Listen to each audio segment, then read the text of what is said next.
In 1977, a black pastor named Thaddeus Holloway suddenly vanished without a trace from the small town of Havenwood, nestled among the Spanish moss-draped oak trees and sprawling sugarcane fields of Louisiana. His mysterious disappearance left the local religious community with lingering doubts and unanswered questions that hung heavy, like the thick moss on the ancient trees. But 25 years later, a logger clearing a remote forest near the Smoky Mountains stumbled upon a horrifying secret buried beneath a rotting tree stump, a secret that was never meant to be uncovered. James Holloway, Thaddeus's son, now 42 years old, sat quietly in his modest apartment on an early Friday morning in a peaceful town near the foothills of the Smoky Mountains. The soft hum of the television filled the silent room like a gentle soundtrack. James sighed as he reached for the remote, flipping through channels. Faces and stories flickered on the screen in the dim light of dawn. Regular programming had yet to begin, only random ads and filler shows drifting by. Suddenly, he paused on a religious program. A pastor was delivering a sermon, bathed in the warm glow of stained glass windows behind him, with soft hymns playing in the background. James watched intently, a painful twist tightening in his chest as the passionate words reminded him of his father Thaddeus Holloway, who once stood on that very pulpit, preaching hope and faith to many. A bitter ache swelled within James. It had been 25 years since his father disappeared without a trace, leaving a gaping void in his soul and faith. He turned away from the screen, unable to face the prayers and sermons that had once comforted him. Just then, the phone rang, shattering the stillness. James rose quickly and walked to the kitchen, his hands trembling as he picked up the receiver. The voice on the other end startled him, a voice he had not expected to hear in decades. "Mr. Holloway, this is Detective Laura Bennett. We're calling to inform you there has been a new development regarding your father's disappearance." James frowned, gripping the phone tighter. "Is this some kind of joke?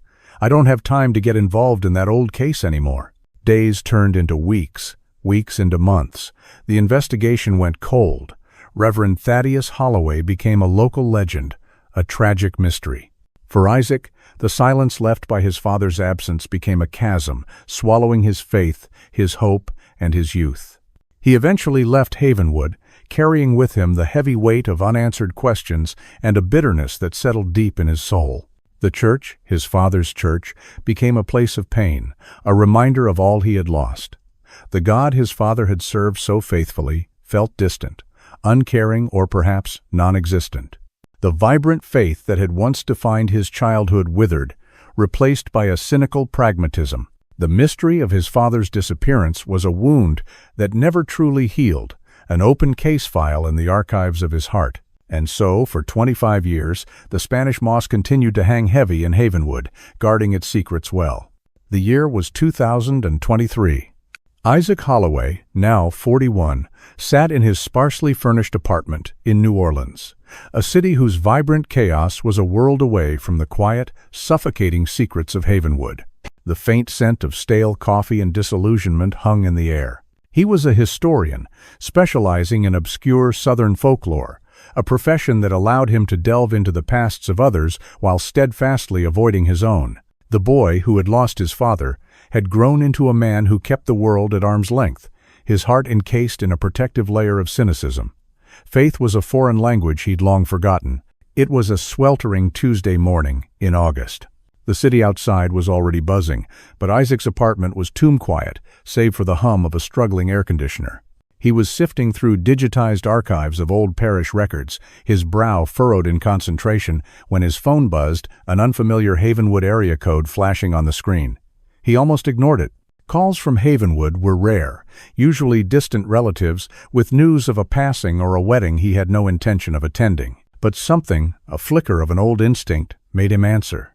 "Mr. Holloway? Isaac Holloway?" The voice on the other end was female, professional, with a slight Cajun lilt. "Speaking," Isaac replied, his tone flat. "This is Detective Lena Moreau with the Havenwood Parish Sheriff's Department. I know this is going to sound unexpected, Mr. Holloway, but we have a development concerning the disappearance of your father, Reverend Thaddeus Holloway, from 1998. Isaac's blood ran cold. 25 years. A lifetime. He'd long ago resigned himself to never knowing. to living with the ghost of that unanswered question. He gripped the phone tighter, his knuckles white. "A development?" he repeated, his voice raspy. "After all this time, is this some kind of sick joke?" "I assure you, Mr. Holloway, this is no joke," Detective Moreau said, her voice calm but firm. "This morning, a logging crew clearing a section of the old Beaumont timberland, deep in the Bayou Serpent Reserve, unearthed something. They were removing a massive rotted cypress stump, and buried beneath it they found a vintage leather satchel. Inside were items that we believe belonged to your father." Isaac felt a dizzying rush, the room tilting slightly. Bayou Serpent. That was miles from Havenwood, a dense, almost impenetrable swamp. "What items?" he managed, his throat tight. "A pastoral robe, heavily decayed, and a King James Bible. The Bible has the name Thaddeus Holloway inscribed on the inside cover. There was also a small, leather-bound journal, though it's in very poor condition from the moisture. His father's briefcase, the one he'd carried that last night." Isaac's mind reeled, buried. Under a tree stump, in the middle of nowhere. This wasn't a man who had simply walked away. This was something else. Something far darker. "We need you to come to Havenwood, Mr. Holloway," Detective Moreau continued. "To formally identify these items if you can. I understand this is a shock, but your presence would be invaluable. We're treating this as a significant break in a very cold case." Havenwood. The name itself was a specter. He hadn't set foot there in over 2 decades, not since he'd left for college, eager to escape the memories and the pitying stares. The thought of returning, of dredging up that pain, was terrifying. Yet a deeper, undeniable pull was at work. The need to know. The possibility, however faint, of an answer. I'll be there," Isaac said, the words tasting like ash in his mouth. "When do you need me?" "As soon as you can make it, Mr. Holloway. We've secured the site. I can send you the location." After hanging up, Isaac sat motionless for a long time, the detective's words echoing in the quiet room. His father's Bible, his journal. Unearthed like some forgotten relic. The carefully constructed walls around his heart began to crack. 25 years of bitterness, of forced indifference, felt suddenly fragile. He thought of his father's face, his warm smile, the way his voice filled Shiloh Baptist with such power and grace. A profound ache, one he'd suppressed for so long, welled up inside him. He stood, his movements stiff. He glanced around his sterile apartment, a place devoid of personal history, a monument to his detachment. Now, the past, in its most tangible and heartbreaking form, was calling him back. He booked a bus ticket to Havenwood, the cheapest and slowest way to travel, as if to prolong the inevitable confrontation with his ghosts.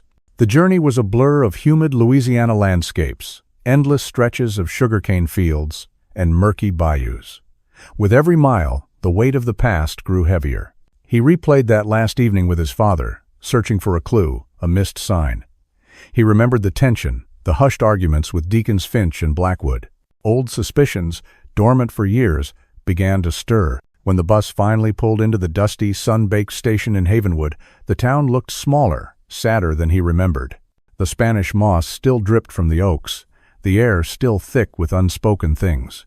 As he stepped onto the cracked pavement, Isaac Holloway felt like a man walking into his own tomb. Detective Moreau, a woman in her late 40s with sharp, intelligent eyes and a no-nonsense demeanor, was waiting for him. She gave him a firm handshake, her expression a mixture of professionalism and sympathy. "Mr. Holloway," she said, her voice softer in person, "thank you for coming. I know this isn't easy." "Just take me to the site, Detective," Isaac said, his voice devoid of emotion. He needed to see. He needed to know if this was real. If after all these years, a piece of his father had finally come back to him. Not in spirit, but from the cold, dark earth.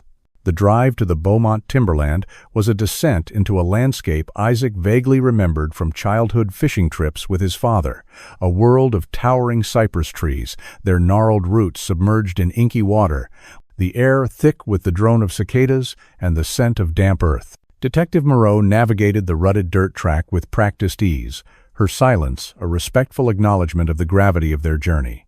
Isaac stared out the window, the dense foliage pressing in, a knot tightening in his stomach. This was no place for a man of God to end up. They arrived at a clearing where yellow police tape cordoned off a section of raw, churned earth. A massive, uprooted cypress stump lay on its side like a slain giant, its roots splayed like skeletal fingers. A few sheriff's deputies milled about, their faces grim. A burly man in a flannel shirt and muddy boots, Bo Landry, the logger who'd made the discovery, stood talking to an officer, his expression a mixture of shock and awe. Detective Moreau led Isaac towards a makeshift evidence table set up under a canvas tarp. On it, carefully laid out on a sterile cloth, were the contents of the satchel. Even from a distance, Isaac's breath caught. The pastoral robe, though tattered and stained an earthy brown, was unmistakably his father's. He remembered the rich, deep purple of the velvet, the way it draped over his father's broad shoulders. Now, it was a ruin, a ghostly echo of its former dignity. And then, the Bible. A large, well-worn King James version, its leather cover warped and cracked but intact. With trembling hands, shielded by latex gloves provided by Moreau, Isaac reached for it. He opened the cover. There on the flyleaf, in the familiar, elegant script he'd known since childhood, was the inscription, Thaddeus Holloway, Servant of the Lord. June 1978. A choked sob escaped Isaac's lips. It was his. After all these years, he traced the faded ink with a gloved finger, a wave of grief so potent it nearly buckled his knees. This Bible had been his father's constant companion, the source of his strength, his wisdom. To see it like this, exhumed from the earth, was a desecration. "Mr. Holloway?" Moreau's voice was gentle. Isaac nodded, unable to speak. He picked up the small, leather-bound journal. It was in far worse condition, the pages swollen and fused together by moisture, a pulpy, indecipherable mass. Yet, he recognized its distinctive clasp. This was the journal his father always kept in his briefcase, the one he used for private reflections, sermon ideas, and personal prayers. "Mr. Landry," Moreau gestured to the logger, "can you tell Mr. Holloway what you found?" Bo Landry, a man whose face was weathered by sun and hard work, stepped forward, twisting his cap in his hands. "Mornin', sir. Terribly sorry about all this." "We was clearing this section, taking out this old stump. Thing was massive, roots went deep. My excavator hit something hard 'bout 4 feet down, right under the main taproot. Thought it was a rock at first, but then I saw the leather. Dug around it careful-like with a shovel. When I pulled out that bag and saw what was inside, well, I knew it weren't something that just got lost. Called the sheriff straight away." Isaac looked from the ravaged items to the gaping hole beneath the cypress stump. "He was buried?" he asked, his voice hoarse. "My father?" Moreau shook her head. "We haven't found any human remains here, Mr. Holloway. Not yet, anyway. Just the satchel. The ground here is acidic, and the water table is high. If there were remains, they might be significantly decomposed, or perhaps this wasn't the primary burial site. This could have been a place to hide personal effects." "Hide them?" Isaac's mind raced. "Why would anyone hide his Bible and robe under a tree stump in the middle of Bayou Serpent?" "That's what we're trying to figure out," Moreau said. "This wasn't accidental. Someone went to a lot of trouble. That stump has been there for at least 50-60 years. The tree itself was probably ancient when it was felled. To dig under it, to bury this satchel so deep, it was deliberate." Isaac looked at the items again. There was no sign of a struggle, no blood on the robe even back then. "The original investigators found nothing to suggest foul play at the church or your home," Moreau confirmed.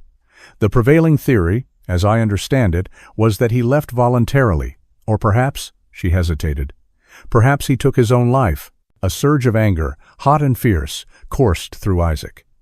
"My father would never have taken his own life," he stated, his voice ringing with a conviction that surprised even himself. "He was a man of profound faith, and if he wanted to disappear, why this elaborate, macabre burial of his most sacred possessions?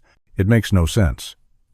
He looked at the satchel itself, an old, scuffed leather mail-carrier-style bag, not something his father typically used. "This bag, I don't recognize it. He always used his briefcase." Bo Landry nodded. "Takes a strong back and a lot of time to dig a hole that deep under a stump like that, especially with them roots. Even if the tree was already down, ain't no easy task for one man, not without leaving some sign he'd been there." Moreau made a note. "We'll have forensics go over the satchel and its contents thoroughly. Any latent prints, DNA, fabric traces, anything that might have survived. The journal is in bad shape, but we'll send it to the lab, see if they can salvage anything from it. It's a long shot after 25 years in these conditions. Isaac felt a sliver of his old journalistic curiosity, long dormant, begin to awaken. Who knew about this area? Who would have access or reason to come this deep into the bayou? Beaumont Timber owned this land for generations, Moreau explained. It was logged extensively in the 70s and 80s. Since then, it's mostly been left to nature, part of the parish reserve. Lots of locals hunt and fish around the periphery, but this deep in? Not many venture here. Isaac's gaze drifted back to his father's Bible. A thought struck him. His father often tucked notes, clippings, even small pressed flowers between the pages of his Bible. He asked Moreau, Could we look through the Bible more closely, carefully? Moreau nodded. Another officer, a younger deputy, brought over a portable light and a magnifying glass. With painstaking care, Isaac, his hands still gloved, began to turn the fragile, water-stained pages. Many were stuck together.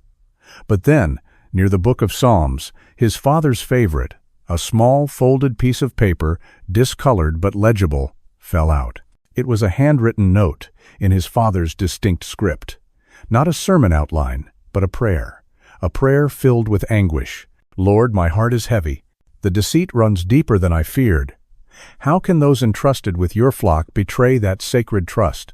Give me wisdom, Lord. Give me courage to confront this darkness, to speak truth, even when it is perilous. Protect my son, guide my steps, for the path ahead is fraught with shadows. I fear for what must be done, for the repercussions. But your will, not mine, be done. Amen. Isaac read it twice, his blood turning to ice. Deceit, betrayal, darkness, perilous. This wasn't the prayer of a man contemplating suicide or abandoning his life. This was the prayer of a man preparing for battle, a man who knew he was in danger. Detective, Isaac said, his voice trembling as he handed her the note. My father didn't run away. He didn't kill himself. He stumbled onto something terrible, and someone silenced him. Moreau read the note, her expression growing serious. This changes things, Mr. Holloway. This strongly suggests he was aware of a threat. The sun beat down on the canvas tarp, the air thick and oppressive. But for Isaac, a different kind of heat was rising. The cold fire of a quest for justice, a quest he hadn't realized he was on until this very moment. The boy who had lost his faith in Havenwood had found something else in the heart of Bayou Serpent, a reason to fight for his father's truth. The discovery in Bayou Serpent had cracked open a door Isaac had kept sealed for a quarter of a century. The grief was still raw, but now it was mixed with a burgeoning anger and a relentless need for answers. After providing a formal statement and DNA sample at the Havenwood Sheriff's Department, Isaac found himself adrift. Detective Moreau had been kind but realistic. Forensic analysis would take time, and even with the prayer note, concrete leads were scarce after so many years. He couldn't bring himself to stay with any of his distant relatives, their pity and hushed whispers too much to bear. Instead, he checked into the town's only motel, a faded, single-story establishment called the Cypress Inn, its neon sign flickering erratically. The room was small, smelling faintly of mildew and stale cigarettes, but it offered a solitude he craved. His first instinct was to revisit his childhood home. It had been sold years ago, but he'd managed to retrieve most of his father's personal belongings, storing them in boxes that had followed him from one indifferent apartment to another. He'd had them shipped to the motel. Unpacking them felt like an archaeological dig into his own past. There were his father's books, theological treatises side by side with collections of poetry and history, photographs of his parents, smiling, young, before tragedy struck. And then, the sermon notebooks. Reverend Holloway had been a meticulous record keeper. He kept bound notebooks for each year, filled with his sermon outlines, scriptural references, and personal reflections on the texts. Isaac laid them out on the worn motel bedspread. 1,990, 1,990, 190, all the way to 1,997. But the notebook for 1,998, the year of his father's disappearance, was missing. So was his father's personal diary for that year, though diaries from previous years were present. A cold dread seeped into Isaac. The prayer note found in the Bible was a clue, but the context, the specific deceit his father had referred to, might be detailed in those missing volumes. Had his father taken them with him that fateful night? Or had someone else removed them? His mind turned to Shiloh Baptist Church. It was the last place his father was seen alive. Deacons Alistair Finch and Silas Blackwood, who had expressed such sorrow at his father's vanishing, were still influential figures there.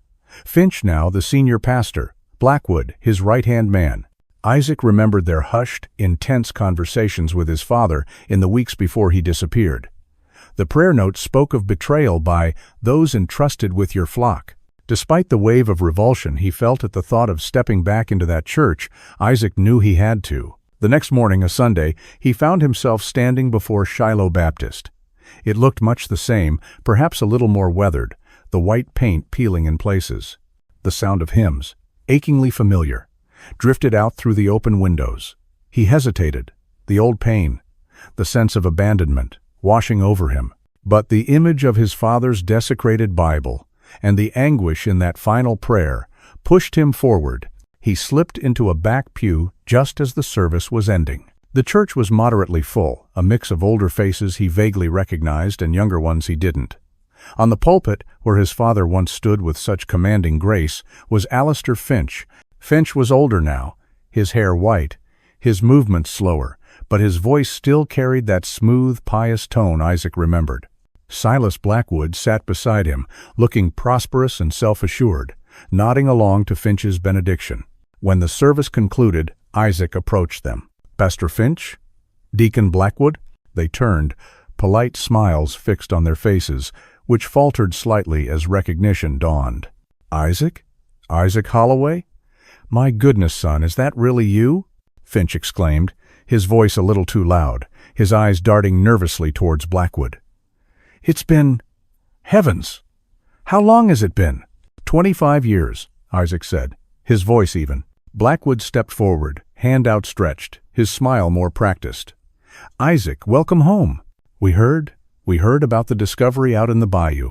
A terrible shock for you, I'm sure. We've been praying for you." "I'm looking for some information," Isaac said, cutting through the pleasantries, "about my father. Specifically, I'm trying to locate his sermon notebook and his personal diary from 1998. They weren't with his other belongings." He held up one of the older sermon notebooks he'd brought from the motel. "They look like this." Finch and Blackwood exchanged a quick, almost imperceptible glance. 1998? Finch frowned, stroking his chin. "That was so long ago, son. After your father disappeared, we packed up his office belongings. Anything personal was given to you, as I recall. The church kept some general records, of course, but specific sermon notes from that year, I don't believe we ever came across them. Nor his diary," Blackwood added smoothly. "Thaddeus was a private man. He likely kept such things at home. Perhaps they were misplaced in the move?" Their answers were too quick, too neat. "I've searched his belongings thoroughly," Isaac stated. "They're not there. He was meticulous. He wouldn't have simply lost them." "Well, it's a mystery then," Finch said with a sigh of feigned sympathy, "like so much about that tragic time. But we can certainly have another look through the church archives, though I wouldn't hold out much hope." He placed a comforting hand on Isaac's shoulder, a gesture that made Isaac's skin crawl. "Your father was a great man, Isaac, a true servant of God. His loss was a blow to us all. We often wonder what might have been." Isaac noticed a flicker of something in Blackwood's eyes. Annoyance? Fear? Before it was quickly masked. He was troubled in those last days, though. Blackwood interjected, his tone somber. "Spent a lot of time alone, praying. Seemed to be wrestling with something heavy. We all noticed it, worried about him." "Wrestling with your deceit, perhaps," Isaac thought, but kept his expression neutral. "If you do find anything at all, please let me know." "Of course, son, of course," Finch said, patting his shoulder again. As Isaac turned to leave, frustrated and more suspicious than ever, he inadvertently left the old sermon notebook he'd been carrying on the edge of a nearby table in the church narthex. He didn't realize his oversight until he was halfway back to his motel. The encounter had yielded little tangible information, but it had solidified Isaac's unease. Finch and Blackwood's carefully crafted sympathy, their quick denials, Blackwood's attempt to paint his father as troubled, It all felt wrong.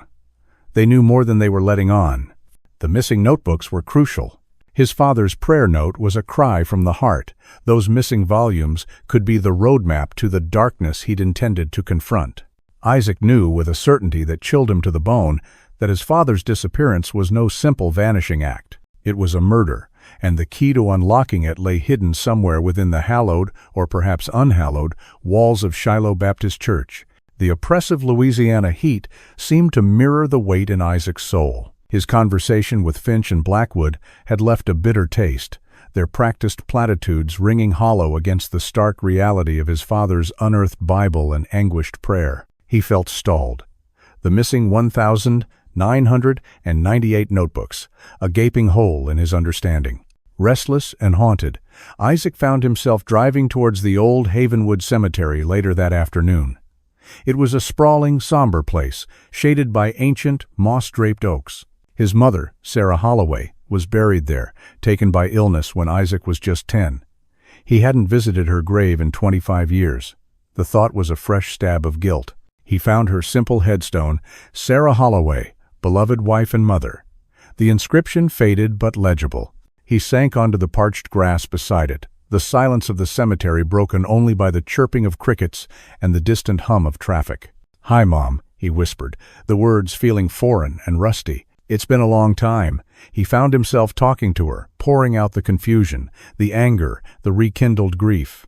He told her about the discovery in Bayou Serpent, about his father's Bible, the prayer note. "I don't know what happened to Dad, Mom," he confessed, the admission a painful release. "All these years I've been angry. At him, at God, at everything. But now I just want the truth."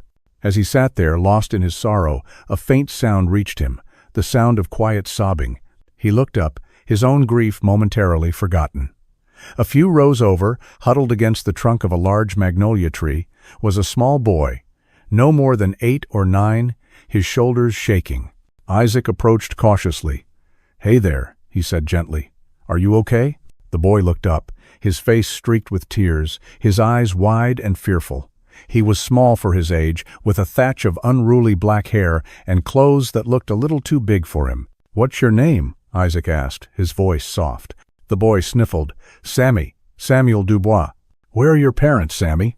Sammy pointed a trembling finger towards a newer, modest headstone nearby. "Mama's right there." Isaac's heart ached. "Is anyone with you? An adult?" Sammy shook his head, fresh tears welling. "Aunt Carol dropped me off. She said Mama would want me to visit, but then she drove away fast." "And you're supposed to wait here for her?" "She said she'd be back later, but sometimes she forgets." The boy's lip quivered. And I don't feel so good." Isaac reached out, instinctively placing a hand on the boy's forehead. It was burning. "Sammy, you've got a fever. A bad one." Alarm bells rang in his head. "We need to get you to a doctor, or at least get you home." "Please, not home," Sammy pleaded, his voice thin. "Uncle Joe, he gets mad when I'm sick, says I'm faking it." The words struck a chord with Isaac. He remembered the loneliness after his father disappeared, the feeling of being a burden. "Okay, Sammy," he said, trying to sound reassuring. "How about the hospital? They can give you something for that fever." The boy's face crumpled.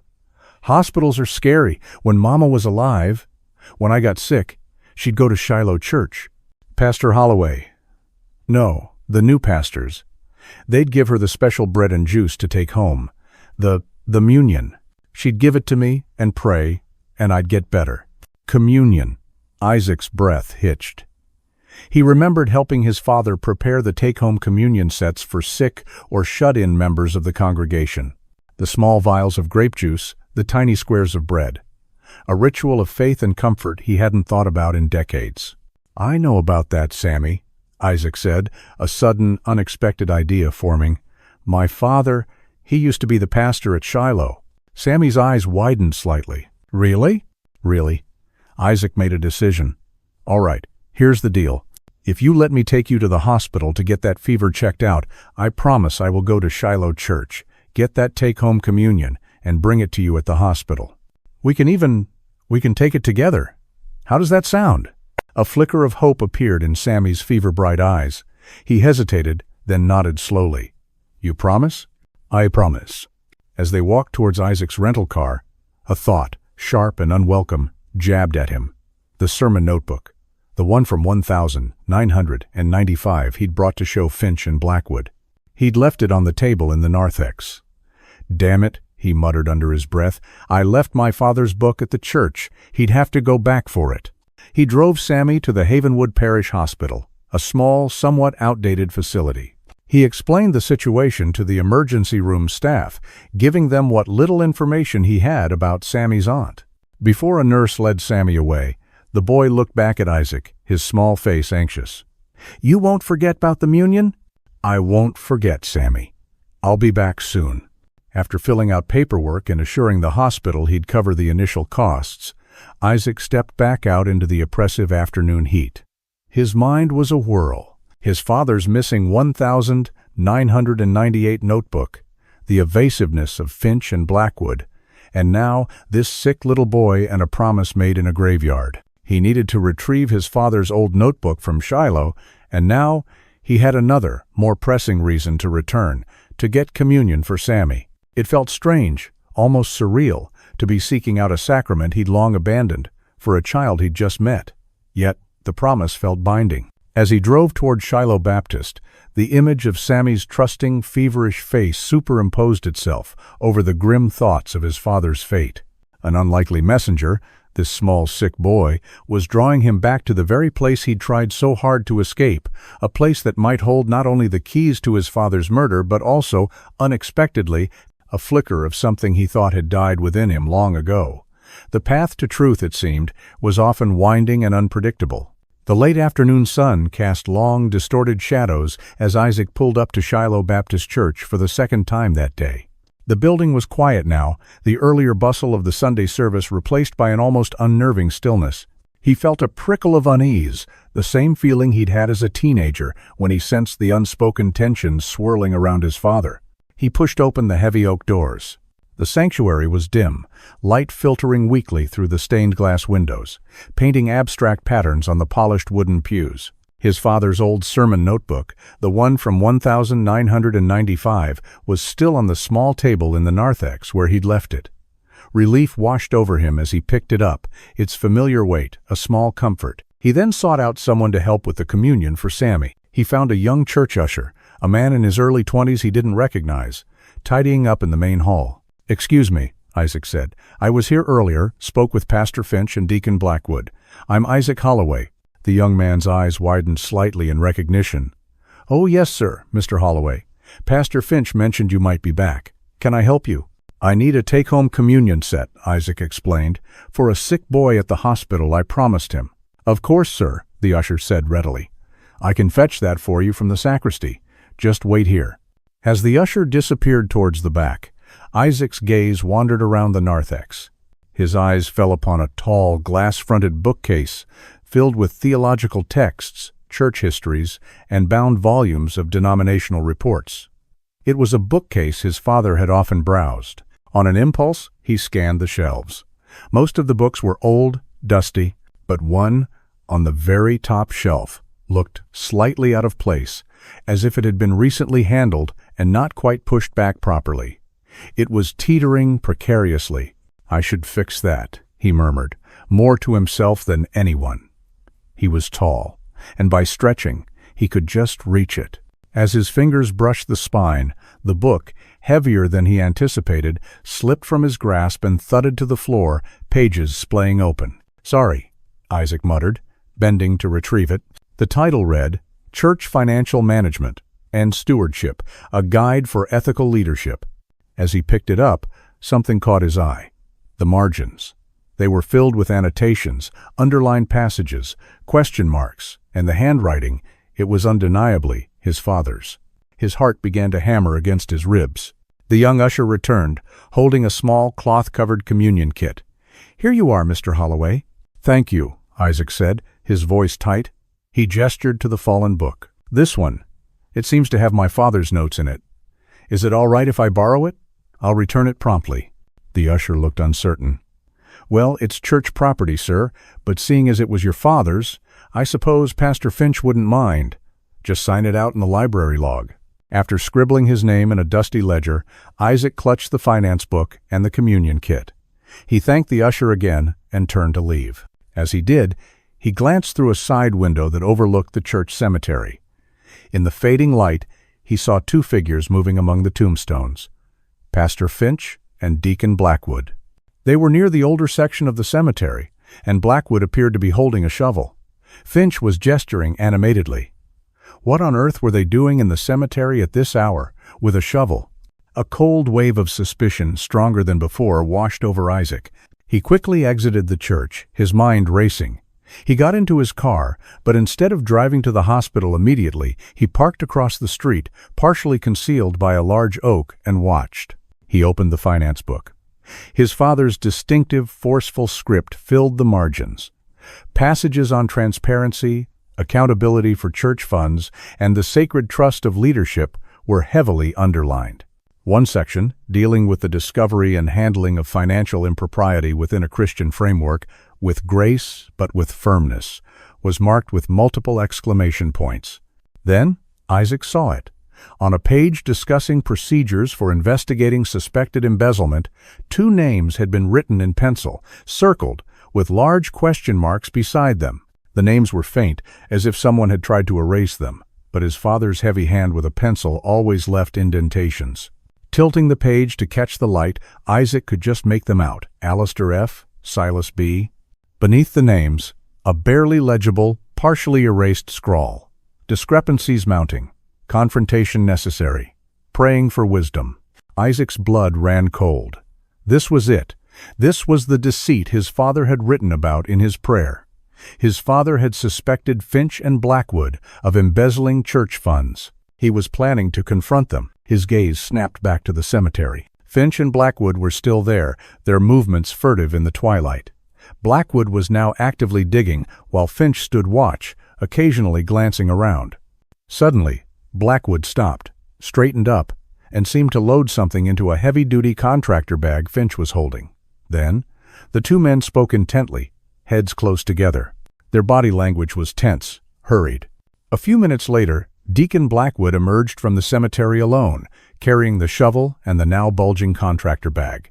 He loaded them into the trunk of his Buick, parked discreetly at the far end of the church lot.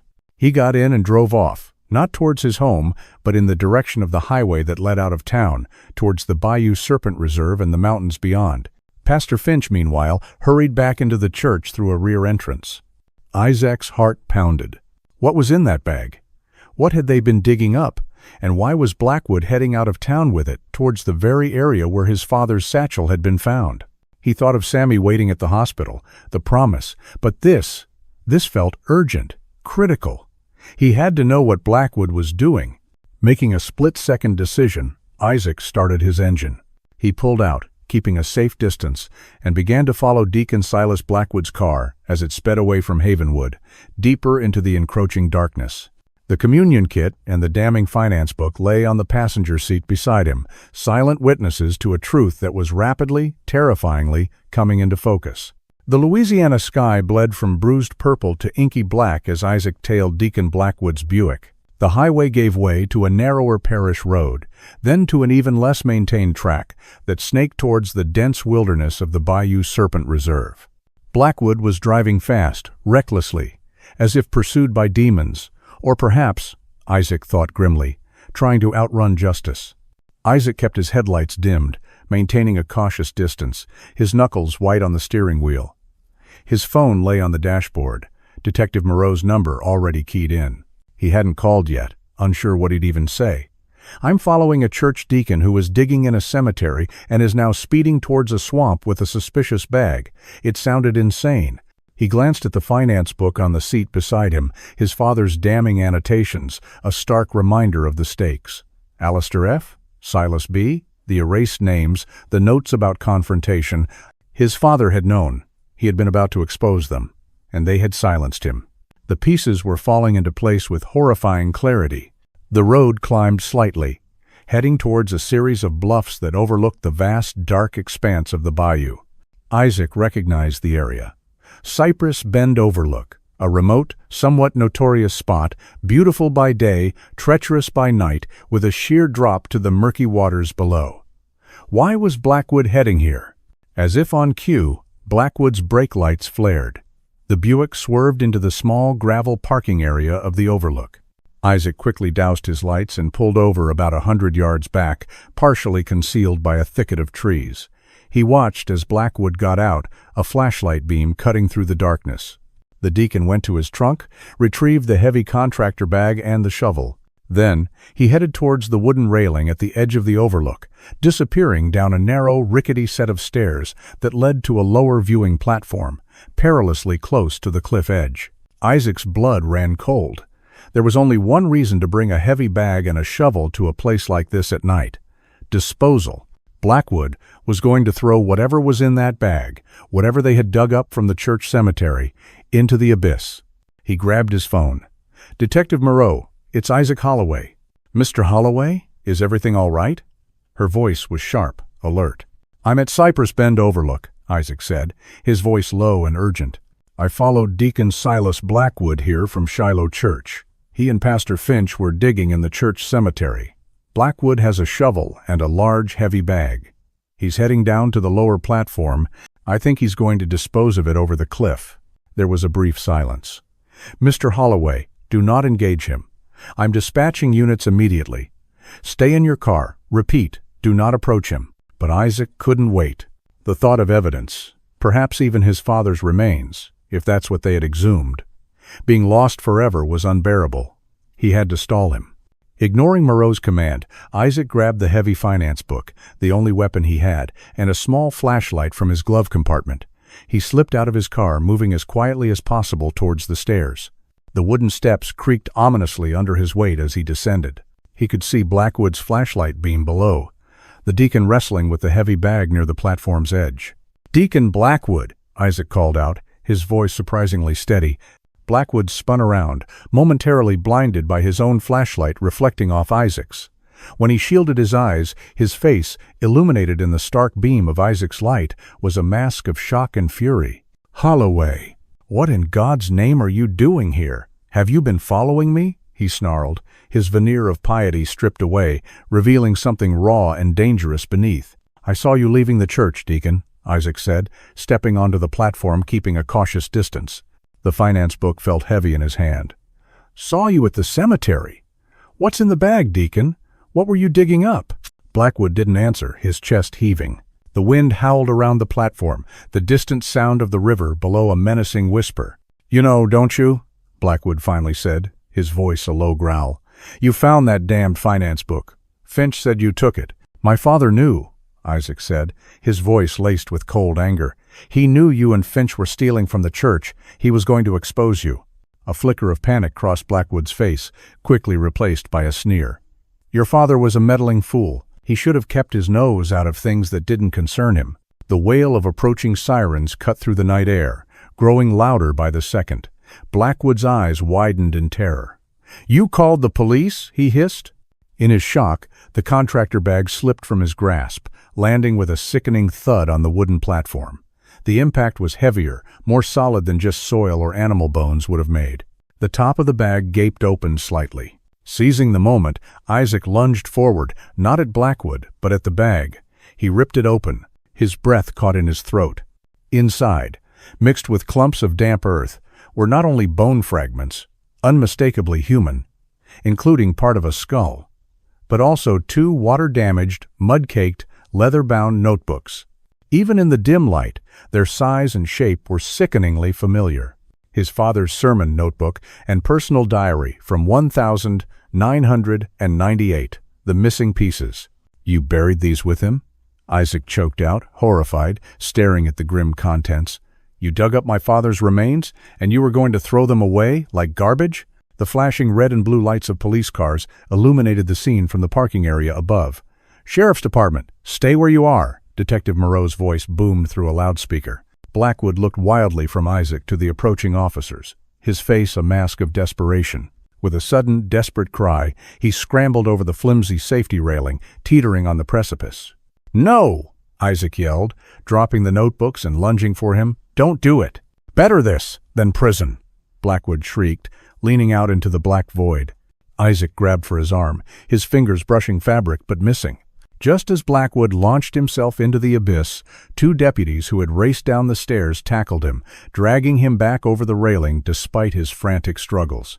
"You ain't meeting your maker that easy, friend," one of the deputies grunted, cuffing Blackwood's hands behind his back. "You'll face judgment here first." Detective Moreau appeared at the top of the stairs, her expression grim. She surveyed the scene. The cowering, handcuffed Blackwood, Isaac shaking but unharmed, and the horrifying contents of the contractor bag. She radioed for backup to apprehend Pastor Alistair Finch at the church, now a prime suspect. Then she approached Isaac, her gaze softening slightly. "I told you not to engage, Mr. Holloway, but I think I understand why you did." Her eyes fell on the notebooks and the bone fragments. "We need to get these to the lab immediately, and we'll need your full statement." Isaac nodded, still reeling. He looked at the notebooks, his father's final words, his testament almost lost to the darkness. Then he looked at the bone fragments, the tragic, tangible proof of his father's fate. After 25 years, the truth was finally, brutally, within reach. The Havenwood Parish Sheriff's Department was a hive of activity. Isaac sat in a small, sterile interview room, the adrenaline from the confrontation at Cypress Bend Overlook slowly ebbing, leaving behind a bone-deep weariness and a profound, aching sorrow. Detective Moreau had been gentle but firm, taking his detailed statement, from the discovery of the finance book to Blackwood's desperate attempt to dispose of the evidence. Through the thin walls, Isaac could hear the muffled sounds of raised voices, doors slamming, the machinery of justice grinding into motion. He learned that Pastor Alistair Finch had been apprehended at Shiloh Baptist Church, protesting his innocence with tearful indignation, a stark contrast to the broken man Silas Blackwood had become. After several hours, Detective Moreau re-entered the interview room, her face etched with fatigue but also a grim satisfaction. "Blackwood confessed, Mr. Holloway," she said, her voice low. "He broke down completely. Finch is still trying to deny everything, but Blackwood, he told us everything." Isaac braced himself. "It was about the money, just as your father suspected," Moreau began. "Finch and Blackwood had been systematically embezzling church funds for years, building funds, mission offerings, even from the discretionary pastor's fund. It started small, but they got greedy. By 1998, they'd siphoned off nearly $50,000, a fortune for a small church like Shiloh back then. Your father, with his meticulous nature, began to notice discrepancies. He started his own quiet investigation, documenting everything in that finance book and, we now assume, in his 1,998 diary and sermon notes. According to Blackwood, your father confronted them privately, just as he'd noted he would. He gave them an ultimatum: confess to the congregation, repay the money, and step down from their positions, or he would expose them publicly from the pulpit the following Sunday. Isaac closed his eyes, picturing his father, a man of deep principle, delivering that righteous ultimatum, knowing the danger he was in. Moreau continued, her voice softening. That Friday night, the 17th of July, 1998, they lured your father to the church basement under the pretext of discussing a resolution. There, the argument escalated. Blackwood said Finch panicked, afraid of ruin and disgrace. Finch struck your father from behind with a heavy iron candlestick from the altar. Your father fell, stunned. Then Blackwood admitted he strangled Reverend Holloway to ensure he was dead. A raw, guttural sound escaped Isaac's throat. He felt as if the air had been punched from his lungs. His father, murdered in his own church, by men he had trusted, men who had pretended to be his friends, his brothers in Christ. They wrapped his body in an old choir robe, Moreau went on, her professional tone, a thin veil over the horror of the details. They knew they couldn't leave him at the church. Finch remembered an old, unmarked dog's grave in the far corner of the church cemetery, a pet buried by a congregation member years before. Under the cover of darkness, they dug up the dog's remains, buried your father in that shallow grave, and then reburied the animal remains on top, hoping it would never be disturbed, hidden in plain sight. Isaac felt sick. The desecration, the calculated cruelty. But they knew they couldn't risk leaving his briefcase, with his Bible, journal, and potentially incriminating notes, anywhere near the body or the church. So, a few days later, they drove out to Bayou Serpent. Finch knew the Beaumont timberland from his youth. They found that ancient, felled cypress tree, dug a deep hole beneath its roots, and buried the satchel containing the robe you identified, his Bible, and what they thought were all his personal writings. They used an old mailbag they found in the church storage, not his usual briefcase, to further confuse things if it was ever found. They figured the acidic soil and moisture would destroy everything eventually. And the 1,998 sermon book and diary? Isaac asked, his voice barely a whisper, gesturing towards the mud-caked items recovered from Blackwood's bag. That's where their story gets even more twisted, Moreau said, shaking her head. Blackwood claims that when they initially gathered your father's belongings from his office to give to you, Finch, in a moment of panic, secreted away the 1,998 sermon book and diary, thinking they might contain more explicit details of his investigation than what was in the journal buried with the Bible. Finch kept them hidden all these years. First at his home, then later, he felt it was safer to hide them within the church itself, perhaps in a little-used archive or storage space. He likely thought no one would ever look for them there. When you started asking questions, Mr. Holloway, and specifically mentioned the missing 1,998 volumes, Finch panicked again. He and Blackwood decided they had to get rid of those notebooks permanently, along with your father's remains, which they feared might be discovered if any new investigation into the church grounds took place. The pieces clicked into place. Their furtive digging in the cemetery, the bag Blackwood was trying to dispose of, they were trying to erase every last trace of Reverend Thaddeus Holloway and their crimes. The community, the police back then, why didn't anyone question their story more deeply? Isaac asked, the old bitterness rising. Moreau sighed. Blackwood admitted they used their positions, their influence, to subtly misdirect the original investigation. They played up your father being troubled, hinted at personal problems. Havenwood in 1998, it was a different time. Racial tensions were still very real.